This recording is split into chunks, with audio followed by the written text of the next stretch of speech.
Ito po'y opisyal na pumili ang Pangulong Bongbong Marcos ng bagong ombudsman. Ayan. Alam niyo po ba kung sino ang napili mula dun sa 7 mga pangalan na nasa shortlist?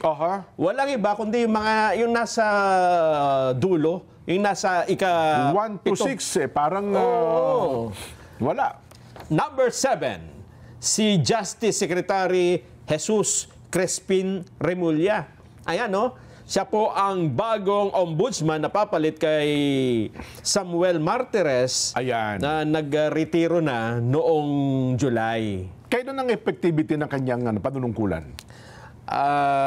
Manunumpa muna daw siya dyan ha? Ganun pala yun. After ng manumpa, Webes yata ay nakalagay Kasi hindi nakalagay dito sa script Sa ilalim ng pamuno Remulla sa DOJ, ito ang mga dahilan kung bakit siya napili. Pinangunahan daw po niya yung mga reforms. Minodernize ang sistema ng hustisya. Natugunan ang congestion sa mga bilangguan. Napabilis ang pagresolba ng mga kaso.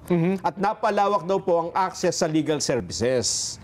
At dahil sa mahabang panahon ng pagsiservisyo bilang mamabatas, naging gobernador ng Cavite, naging abogado, kaya sabi ho ng palasyo, subok ang integridad at dedikasyon ni Remulla para maglingkod sa ating mga kababayan.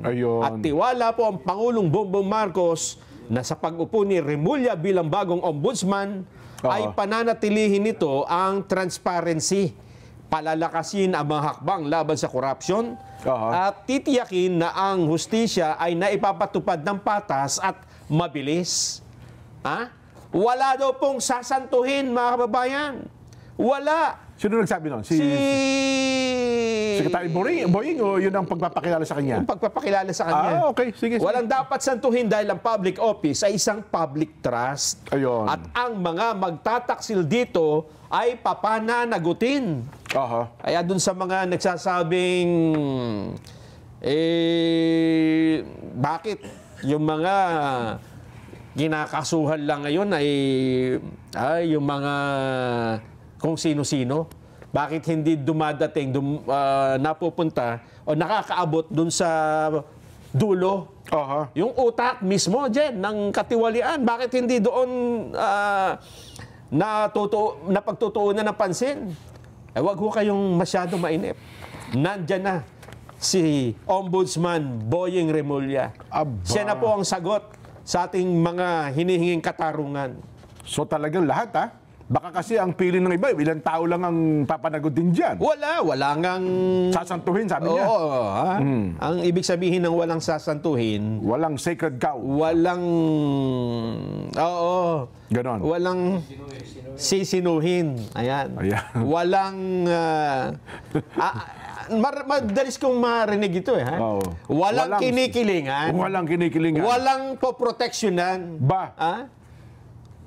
Walang dapat hindi bias. Yan. At walang kinikilingan. Ito dyan, bagamat marami ang pumupuna kay Secretary Boying Remulla na bakit siyang itinilagang ombudsman, sa tingin ko, it's too early, di ba? Para hatulan? To judge him. Lalo pa nga, hindi naman kayo judge. It's, don't judge the book if you're not a justice.